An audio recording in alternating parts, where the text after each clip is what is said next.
Dan setelah Allah membebaskan dirinya dari penjara itu, dan setelah Allah mengembalikan seluruh kekuatannya, dia wakafkan hidupnya, sisa usianya, yang usianya itu ada yang mengatakan 1000 bulan, ada yang mengatakan kurang lebih 100 tahun, usianya dia wakafkan hanya untuk jihad, berperang melawan tentara Romawi. Ya, hadis ini memang dhaif. Kalau yang ini, kalau yang tadi Nabi menyebutkan nabi-nabi, itu semuanya hadisnya sahih. Tapi kalau yang ini memang hadisnya dhaif. Tapi sebagai ini aja pelajaran dari hadis tersebut. Jadi setelah dia mewakafkan seluruh hidupnya dalam usia puluhan tahun atau hampir 1 abad itu, para sahabat bertanya, Masya Allah, pahala apa yang didapat orang yang seperti ini? Seluruh hidupnya dipakai berjihad di jalan Allah. Kalau Allah menurunkan firman-Nya, ya, Lailatul Qadri khairum min alfi syahr. Ya, inna anzalnahu fi lailatul qadar. Wa ma adraka ma lailatul qadar? Lailatul Qadri khairum min alfi syahr.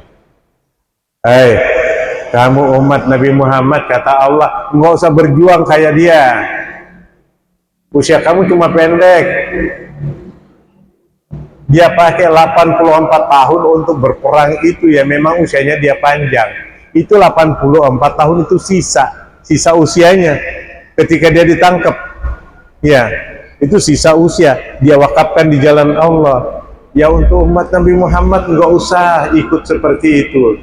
Tapi kata Allah, untuk mendapatkan pahala sebagaimana pahala yang didapatkan Syam'un Al-Ghazi, carilah taharrau fil ashril awakhir min Ramadan. Carilah dia pada malam Lailatul Qadar, dan malam Lailatul Qadar itu cari di 10 terakhir di bulan suci Ramadan. Itu kata Allah. Udah kamu berperang nggak kuatlah kayak Syam'un itu, nggak kuat. Tapi Allah untuk umat Nabi Muhammad yang lemah diberikan keistimewaan. Carilah pada 10 terakhir di bulan suci Ramadan. Carilah pada malam-malam ganjil di 10 terakhir dari bulan suci Ramadan. Pada hadis yang lain dikatakan oleh para sahabat, carilah itu pada malam 27 bulan suci Ramadan. Dan secara saintek ditemukan, sains Al-Quran itu juga secara logik dikatakan Lailatul Qadar itu ada pada malam 27 Ramadan. Pertanyaannya, kalau malam 27 kenapa Nabi nggak tunjukin aja itu 27? Pak, kalau Allah nunjukin, Nabi nunjukin di malam 27, Bapak udah nggak itikaf, ayo kita pulang tidur aja, ntar kita balik lagi, gampang di malam 27. Allah merahasiakan itu, Nabi hanya memberikan isyarat-isyarat tentang itu.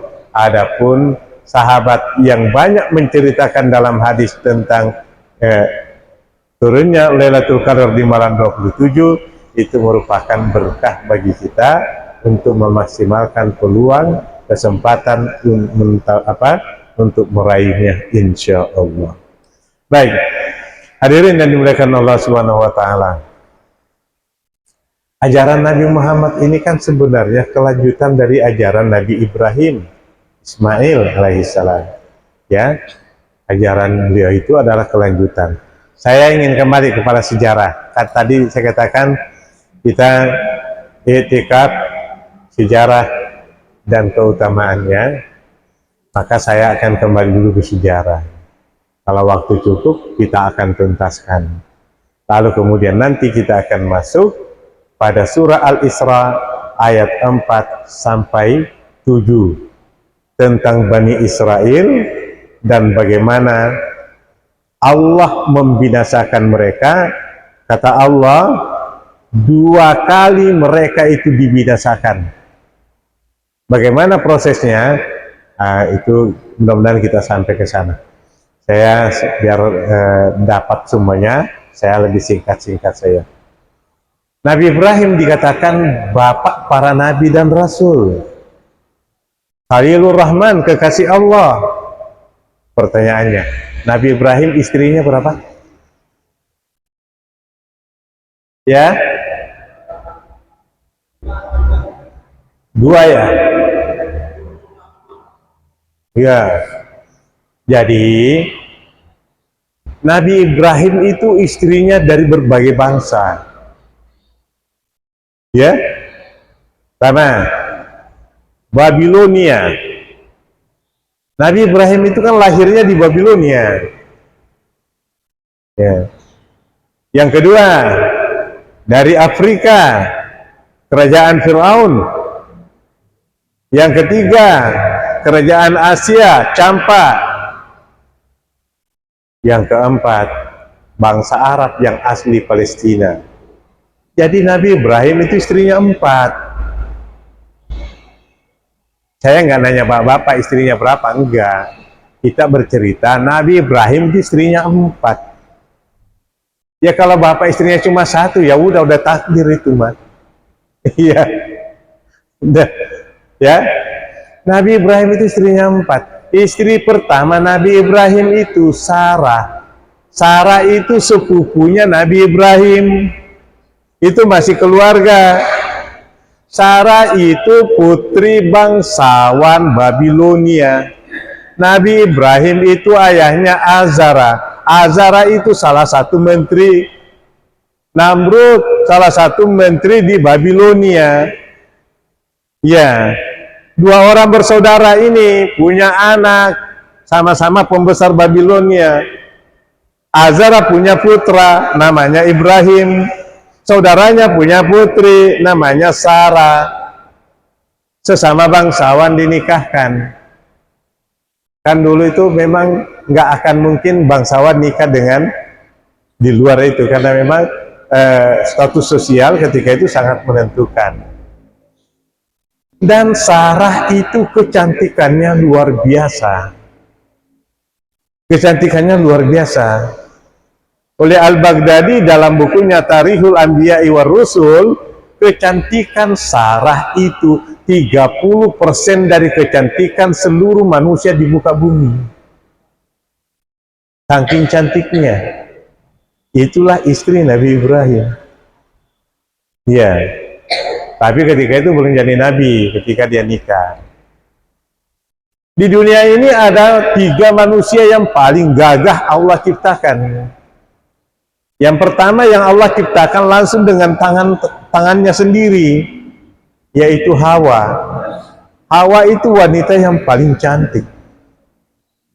Ya, sampai dikatakan bahwa 30% kecantikan itu ada pada Hawa, 30% ada pada Sarah, dan yang ketiga Nabi Yusuf, ke-30%-nya ada pada Yusuf. 10% itu yang kita bagi-bagi ini. Sisa-sisa nih kita nih. Ya, udah diambil oleh 3 orang ini. Gitu. Baik, biar nggak panjang, ya saya berusaha selesai jam 3. Ya, ini saya sebelah sana nggak ada jam, jamnya di sini. Ya, saya usahakan selesai jam 3 supaya Bapak Ibu semua bisa qiyamul lail. Baik. Setelah menikah di sana dan dia diangkat jadi nabi, jadi rasul di Babilonia, dia terusir keluar dari Babilonia. Dari Babilonia itu dia menuju kampung halaman sepupunya Nabi Ibrahim. Nabi Ibrahim punya sepupu jadi rasul Allah juga. Siapa namanya? Sepupu Nabi Ibrahim yang jadi rasul? Nabi Lut. Nabi Lut itu di Syam. Nabi Lut itu di Syam. Gitu. Maka Nabi Ibrahim itu menuju ke sana. Setelah dari Syam, Nabi Ibrahim melanjutkan perjalanan menuju Mesir, kerajaan Fir'aun. Di Mesir ada Fir'aun. Jadi Fir'aun itu ribuan tahun itu berkuasa. Tapi Fir'aun itu raja istilah, sama juga kalau kita sultan. Sultan ini, sultan itu. Nah, ketika sampai di Mesir, Raja Fir'aun di Mesir itu setiap gadis, setiap wanita cantik itu pengen dimiliki. Mata-matanya menyampaikan, oh ada wanita cantik datang. Langsung diperintahkan, cari dia, bawa ke istana. Menghadaplah Nabi Ibrahim bersama Sarah ke istana. Sampai di istana, ini mohon maaf saya di karpet, dingin. Sampai di istana, ditanya, itu siapa? Kata Fir'aun, itu perempuan yang bersamamu, hai Ibrahim, siapa? Kata Nabi Ibrahim, saudara saya. Saudara saya. Dicubit sama Sarah, apa-apaan kamu ini?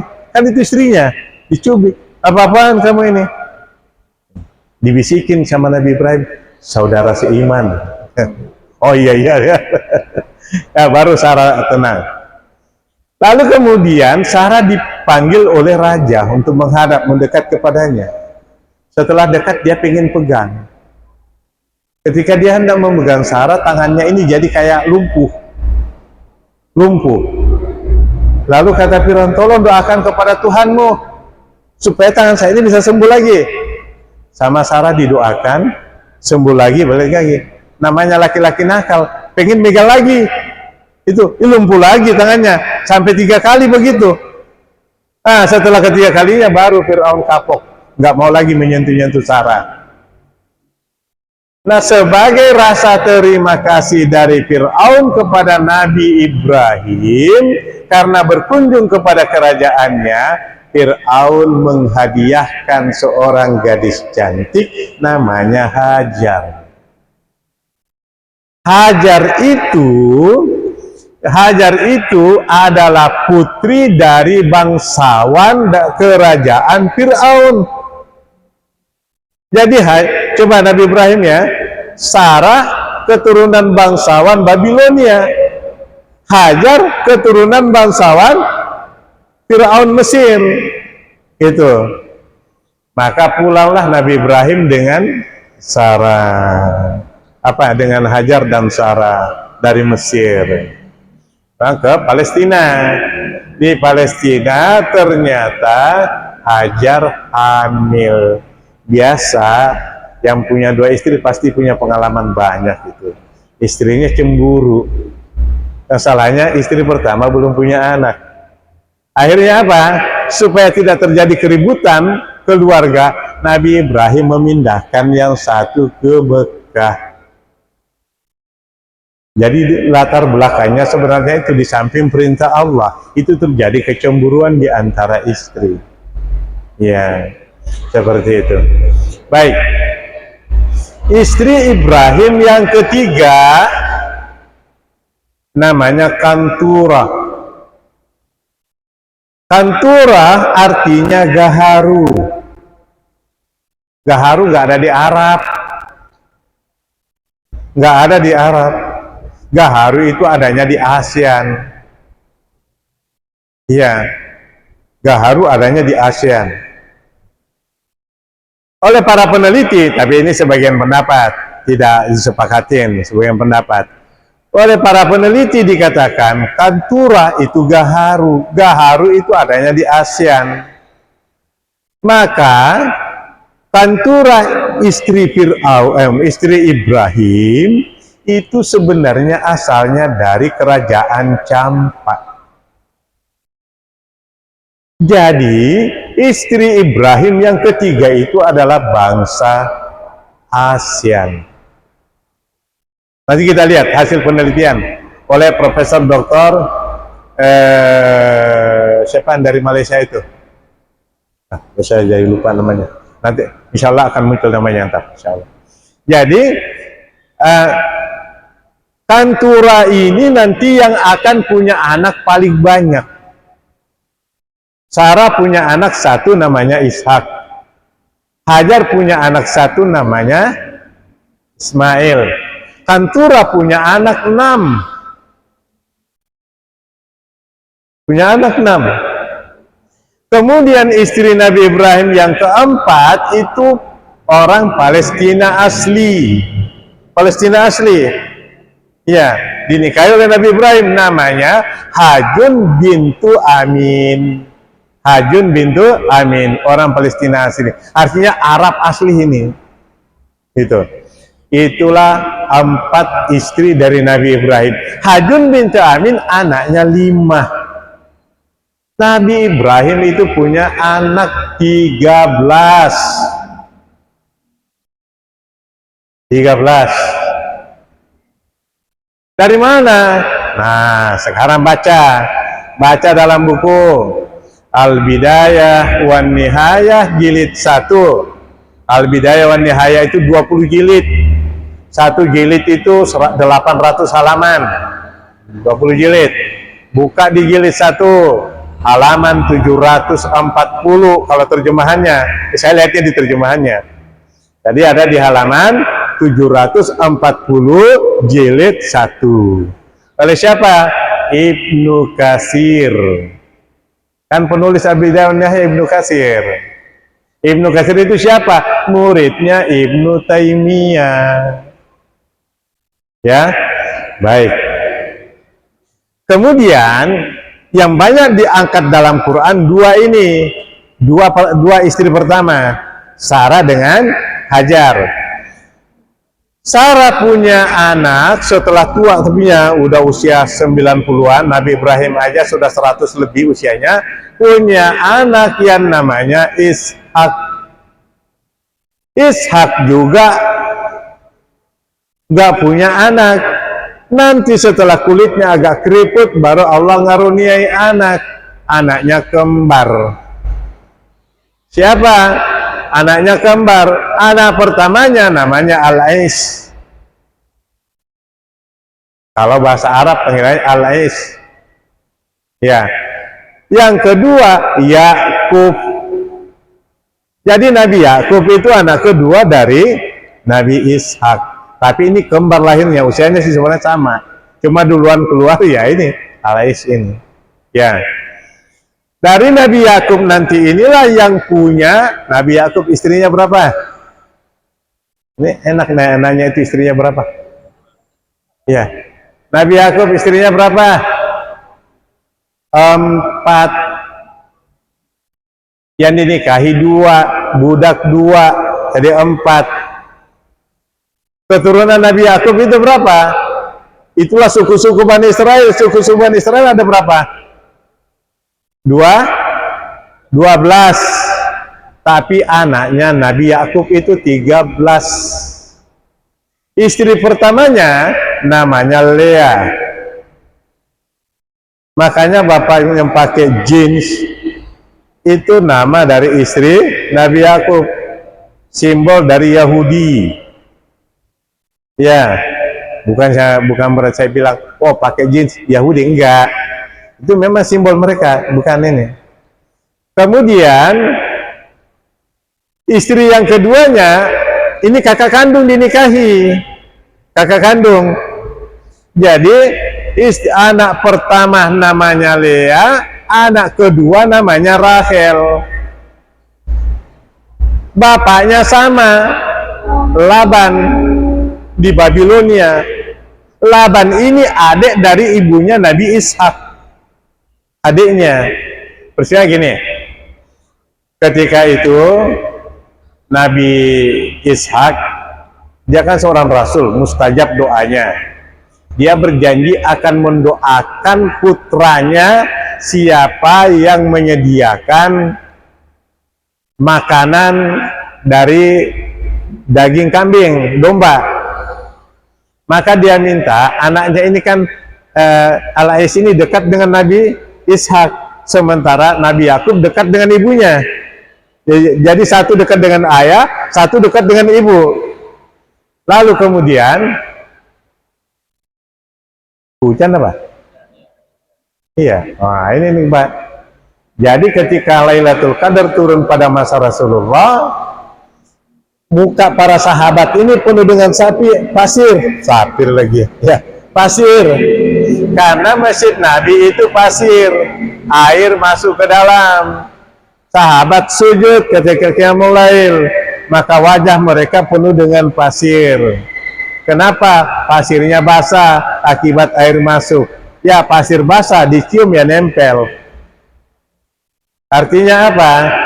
Salah satu ciri Lailatul Qadar, turunnya hujan tapi enggak deras. Ya, pada malam itu. Ya, alhamdulillah, mudah-mudahan Bapak semua termasuk di antara yang diberkahi oleh Allah. Nah, kita lanjut. Ini nanti sampai kepada, saya sebenarnya ingin menyampaikan Israel dan pengkhianatan bangsa Arab. Cuma memang waktunya pasti agak cukup, boleh buat. Sampai di mana aja kita cukupnya, nggak apa-apa. Baik. Jadi ketika sudah besar, Nabi Ishak menjanjikan siapa yang cepat menyuguhkan makanan, dia akan didoakan menjadi nabi, keturunannya jadi nabi nantinya. Maka yang disuruh itu Al-Is, kakaknya Nabi Yakub. Udah cepat, pergilah dia berburu. Berburu, namanya orang berburu Pak ya, butuh waktu lama, butuh persiapan lama dia baru pulang. Tapi istrinya dengar bahwa Nabi Ishak akan mendoakan keturunan jadi rasul, maka ibunya mengatur siasat. Siasatnya apa?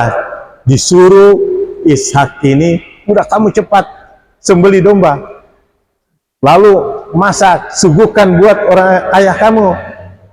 Nah, tapi ada perbedaan yang fisik yang mendasar antara Al-Ais dengan Nabi Yakub. Al-Ais itu badannya berbulu, orang berbulu. Nabi Yakub nggak ada bulunya, jadi susah kalau disentuh. Nabi Ishak sudah buta, jadi kan dia cuma meraba, dia nggak tahu. Itu maka disiapkan oleh Nabi Yakub. Al-Ais pergi berburu. Wah, udah matang duluan lah pasien di rumah. Ini konspirasi antara anak dengan istri ini, bersuami. Matang duluan Nabi Yakub, disuguhkan kepada Nabi Ishak. Kata ibunya, ambil kulit domba itu, kamu pasang di tangan kamu. Ya, kulit domba dipasang di tangannya ini. Dipegang oleh Nabi Ishak. Wah, iya benar, ini Al-Is. Kenapa berbulu? Berada gitu. Nah, dikira benar-benar dia. Akhirnya Nabi Ishak mendoakan Nabi Yakub untuk diberikan karunia berupa anak yang menjadi nabi dan rasul sepeninggalnya. Keturunannya jadi nabi dan rasul. Siang hari pulang Al-Is, udah dia siapkan. Ayah, ini makanan yang ini udah siap. Loh, tadi kan sudah, kata Nabi Ishak. Sudah gimana? Ini baru saya pulang ya. Wah, doanya udah jatuh kepada Yakub. Marah kakaknya itu. Kata Nabi Ishak, ya udah kamu tenang aja, kamu tenang. Saya doakan kamu supaya keturunanmu menjadi raja-raja. Itu menghibur kakaknya ini. Sejak itu Al-Is dendam banget kepada Nabi Yakub. Sampai kemudian dia menikah, pernah bareng-bareng dengan iparnya, bersama iparnya ketemu Nabi Yakub, disiksa Yakub itu, belum jadi nabi, disiksa oleh kakaknya. Di mana-mana dia mau dibunuh, di mana-mana dia mau dibunuh. Sampai satu ketika Nabi Yakub ngadu sama Nabi Ishak, ayah, saya melihat ada yang nggak beres nih. Kakak saya kayaknya ini kalau lama-lama dia bisa membunuh saya. Kata Nabi Ishak, saya juga merasa begitu. Ayahnya membenarkan. Tapi saya ini udah buta, udah tua. Saya nggak bisa melindungi kamu lagi, kata Nabi Ishak. Begini aja, kamu ke Babilonia. Di sana ada adik ibu kamu, namanya Laban. Kamu ke sana. Temuin di sana, kalau bisa sampaikan salam saya dan sampaikan permintaan saya supaya dia menikahkan kamu dengan putrinya. Itu. Maka berhari-hari dia berangkat, ya, berangkat dari Palestina ke Babilonia, sampailah di pintu gerbang Babilonia. Oh, ini dia. Nah, ketika itu dia melewati seorang gadis yang sangat cantik. Gadis cantik sedang mengembala domba. Ya. Tapi kan Nabi Yakub tahu diri dong, namanya orang baru datang, nggak mungkin nanya sama gadis. Dia mencari laki-laki, lalu dia ketemu, dia menanyakan di mana rumah yang namanya Laban. Ditunjukin sama orang itu, kamu lihat tadi itu ada anak gadis cantik yang mengembala, itu anaknya, kamu sama dia aja. Nah, itu rupanya putrinya Laban. Maka didatangilah sama Yakub. Saya memperkenalkan diri, saya Yakub, putra dari Ishak, diminta oleh ayah ketemu dengan paman saya yang namanya Laban. Akhirnya diantar pulang ke rumah. Dari situ pulang ke rumahnya, di sana ketemulah dengan Laban. Intinya dia tinggal di rumah Laban. Lalu nggak lama kemudian disampaikan pesan Nabi Ishak supaya menikahkan dengan salah satu putrinya. Maka Laban menikahkan Nabi Yakub dengan putrinya. Ketika dinikahkan, Nabi Yakub lihat, loh, ini bukan gadis yang saya lihat kemarin mengembala kambing yang cantik itu. Nah, ngadulah Nabi Yakub, paman, kan saya mau menikah dengan yang itu, bukan yang ini. Kata Laban, ya saya nggak bisa apa-apa. Karena budaya di sini tidak boleh adik itu melengkahi kakaknya. Begini aja, kamu menikah aja dulu dengan kakaknya. Setelah itu nanti saya nikahkan kamu dengan adiknya. Jadi waktu itu belum dilarang kakak adik dinikahi, masih boleh. Maka nikahlah Nabi Yakub dengan Lea. Dengan mahar, Nabi Yakub mengembala kambing Laban selama 7 tahun. Ya. Kemudian setelah maharnya selesai, dinikahkan lagi Nabi Yakub dengan adiknya Lea, yaitu Rahel, yang kemarin dia lihat mengembala itu.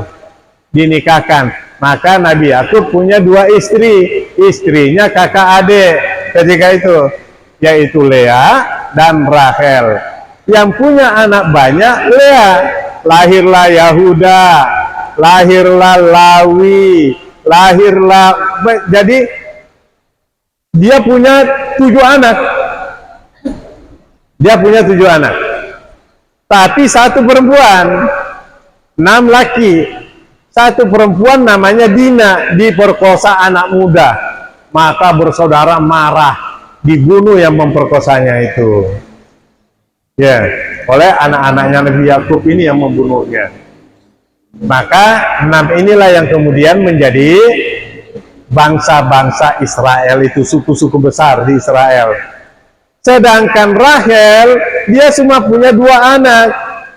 Nabi Yusuf dengan adiknya Bunyamin.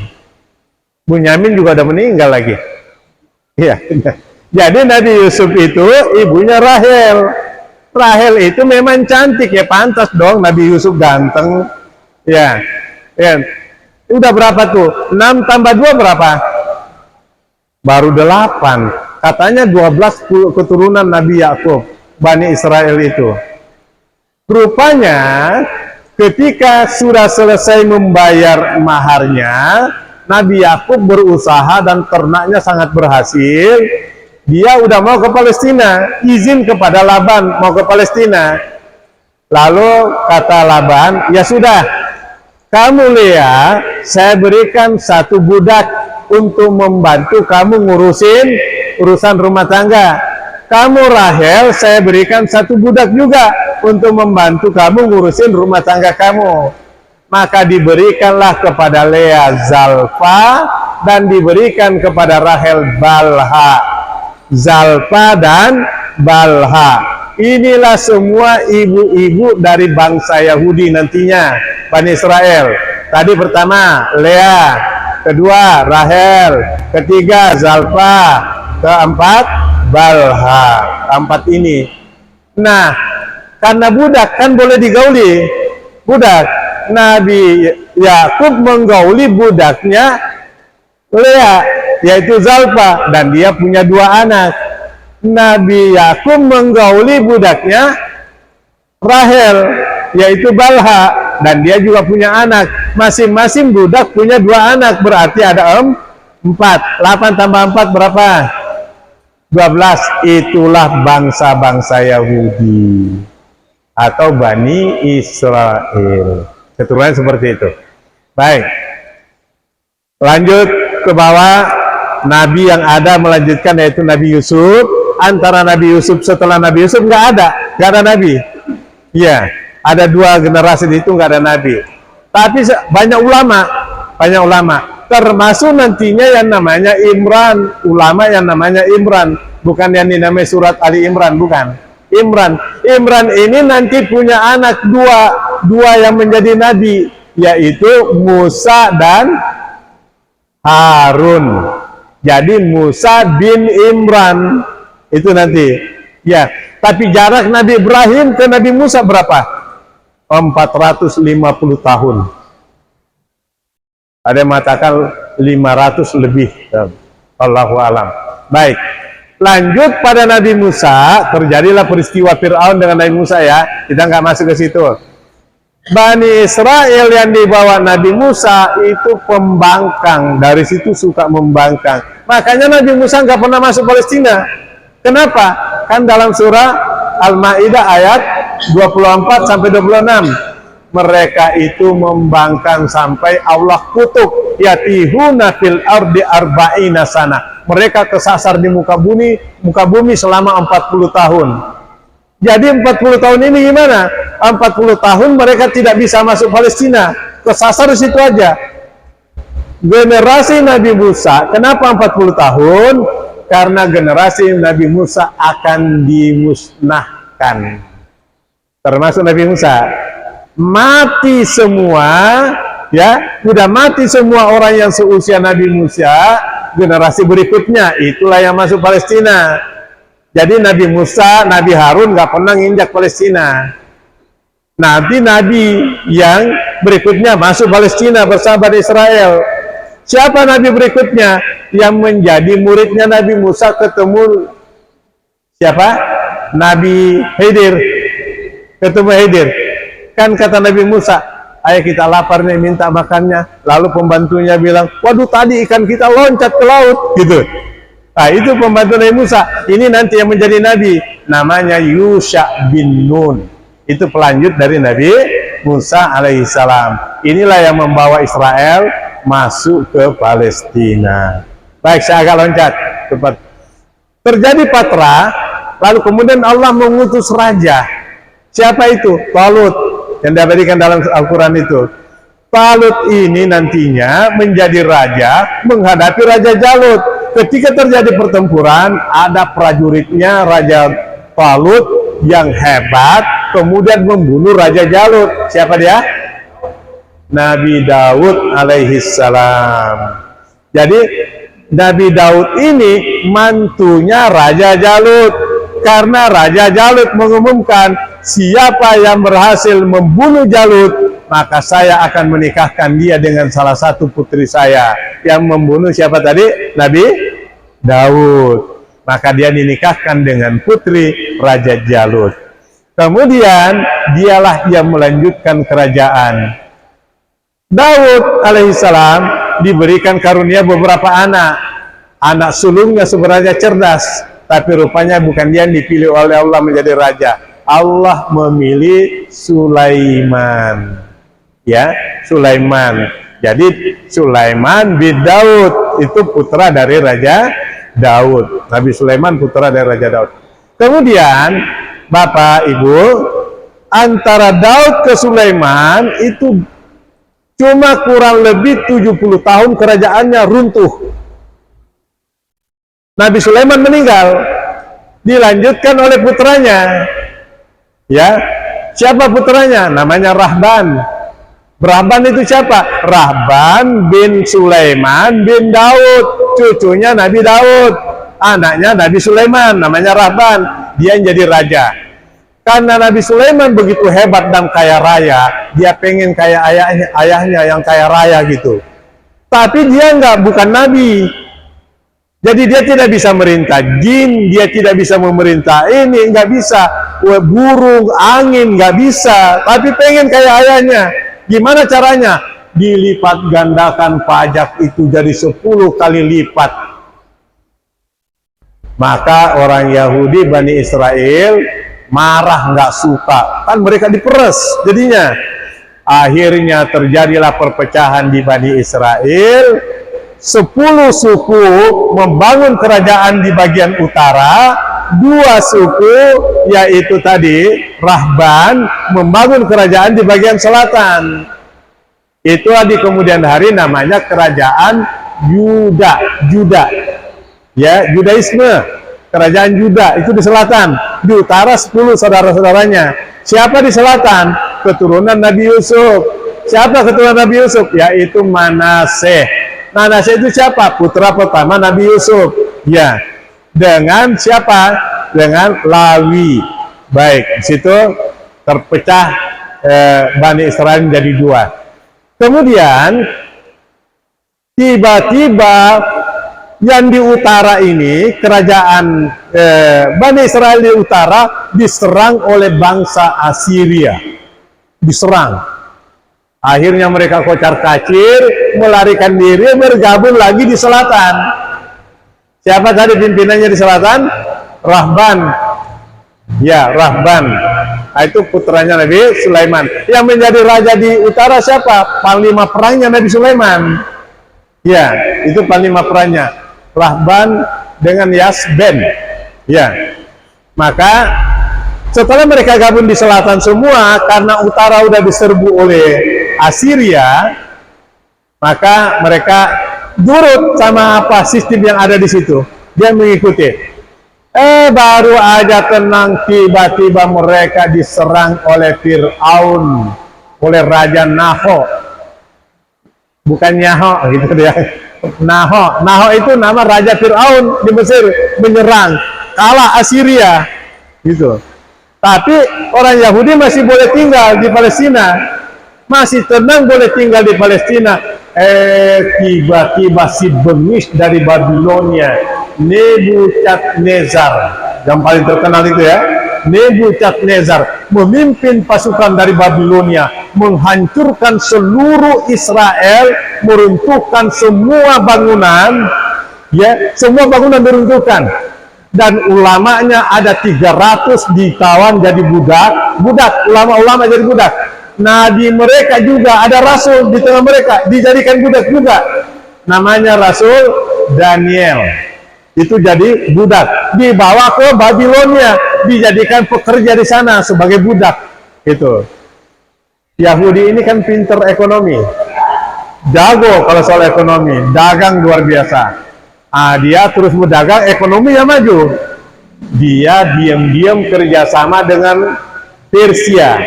Ya, The Great Persia itu yang terkenal juga. Dia kerjasama dengan Persia. Lalu kemudian Raja Persia menyerang Babilonia, kalah Babilonia.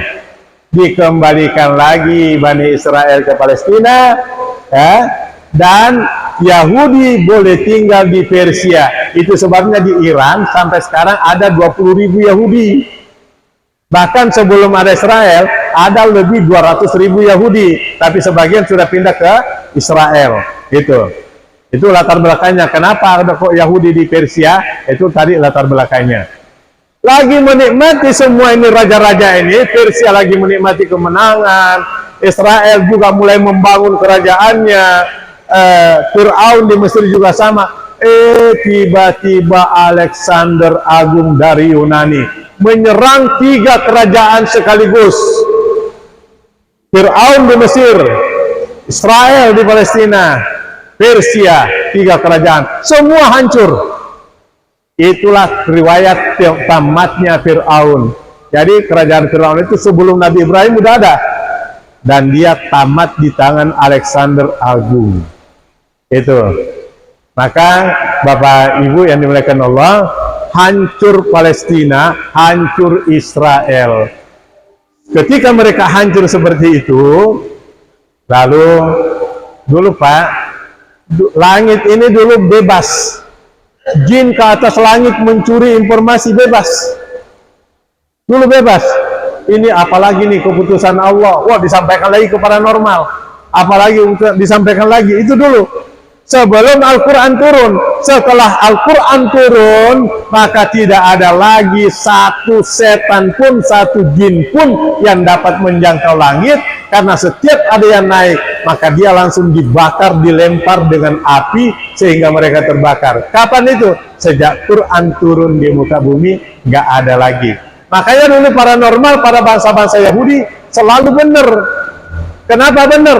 Selalu mereka jin itu ke langit mencuri informasi, dengerin begini dari malaikat, dari ini mereka dengar, bebas, diberikan kebebasan oleh Allah.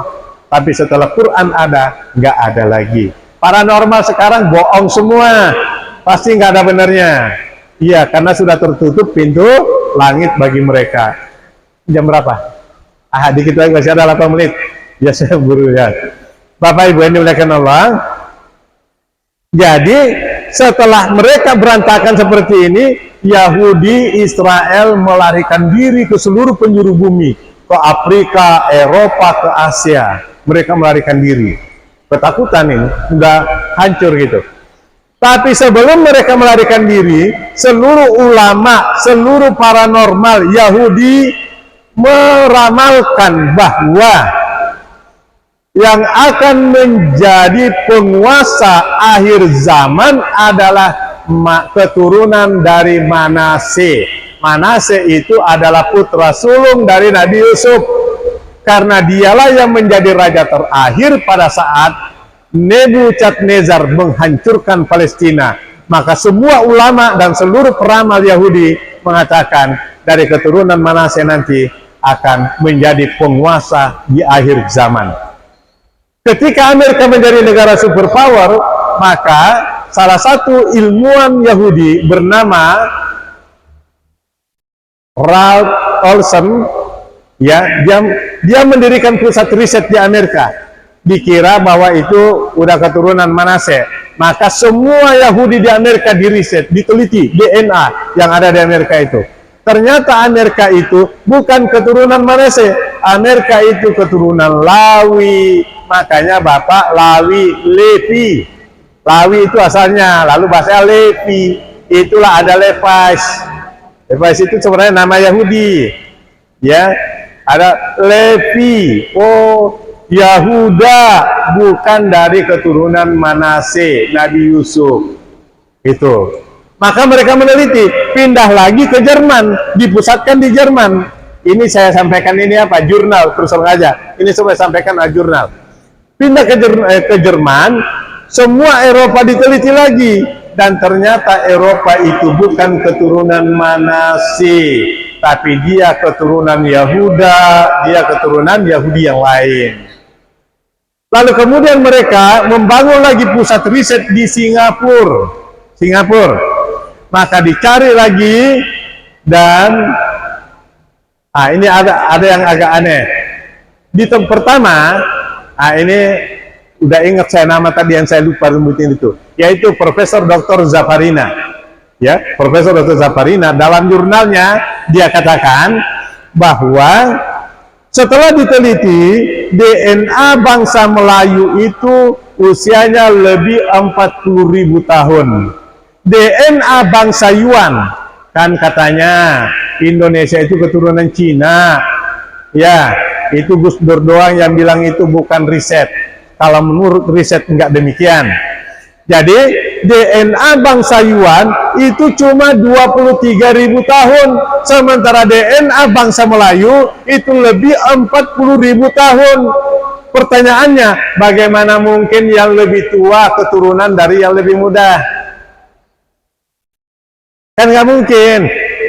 Ke cucu, kakek jadi keturunan dari cucu, kan nggak mungkin. Maka bangsa Melayu bukan keturunan Cina, bukan keturunan Yuan. Ya. Lalu kemudian setelah diriset lagi, apa sih? Ternyata DNA bangsa Melayu itu, DNA bangsa Melayu termasuk DNA nomor 2 tertua di dunia. Nomor 2 tertua. dia hanya dikalahkan oleh DNA Arab Saudi dan salah satu negara di Afrika. DNA Arab Saudi itu DNA tertua di dunia. Sedangkan bangsa Melayu itu DNA nomor 2 tertua di dunia.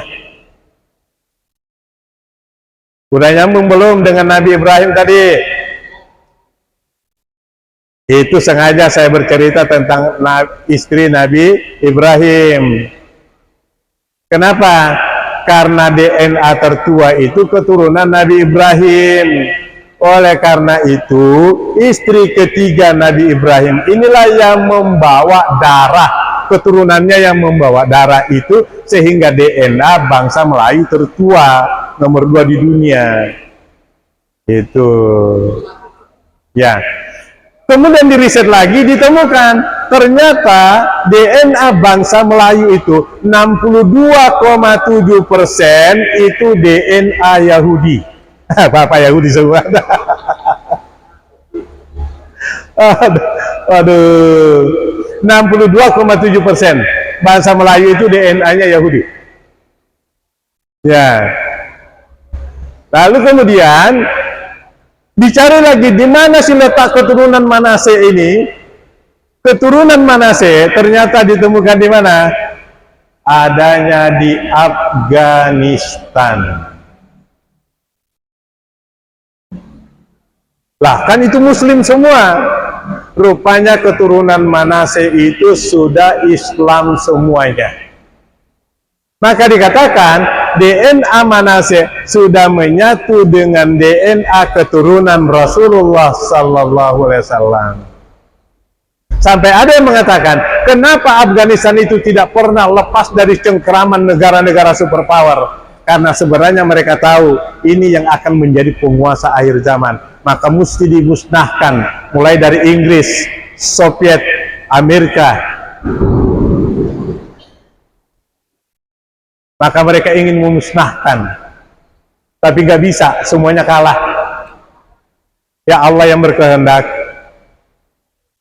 Kalau begitu gimana? Maka keyakinan umat Islam adanya Al-Mahdi di akhir zaman itu sejalan dengan peramal dan ulama-ulama Yahudi bahwa keturunan Manase akan memimpin dunia di akhir zaman.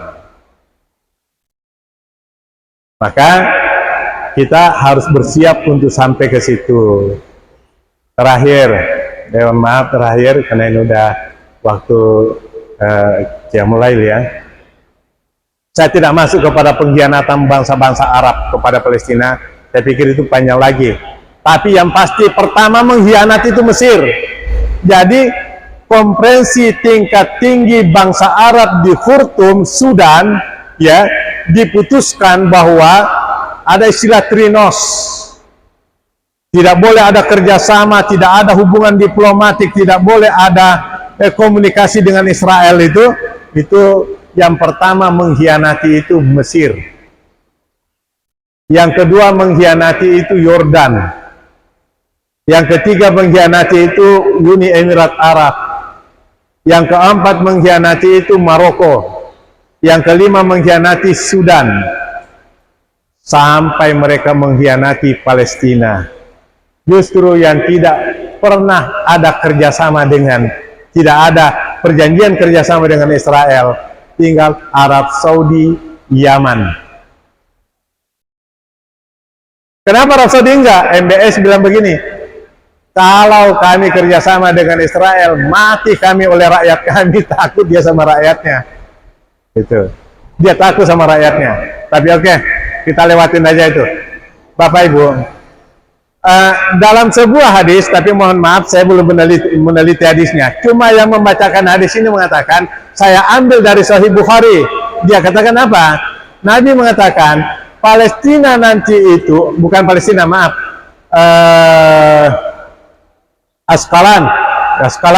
Askalan nanti itu akan terjadi korban jiwa sampai dengan 50.000 jiwa.